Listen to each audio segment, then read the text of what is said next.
Um, Little I Ave worked Memory Bank. I worked at this like kind of dive bar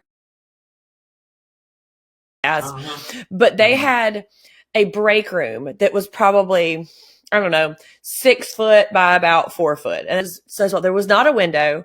And that's where we went to dot, dot, dot, smoke. We would sit in there, two, three girls at a time, just like smoking it up with that little ashtray. Well, in a small town in like Mississippi where we had the town square, it was the center of my universe for a long time.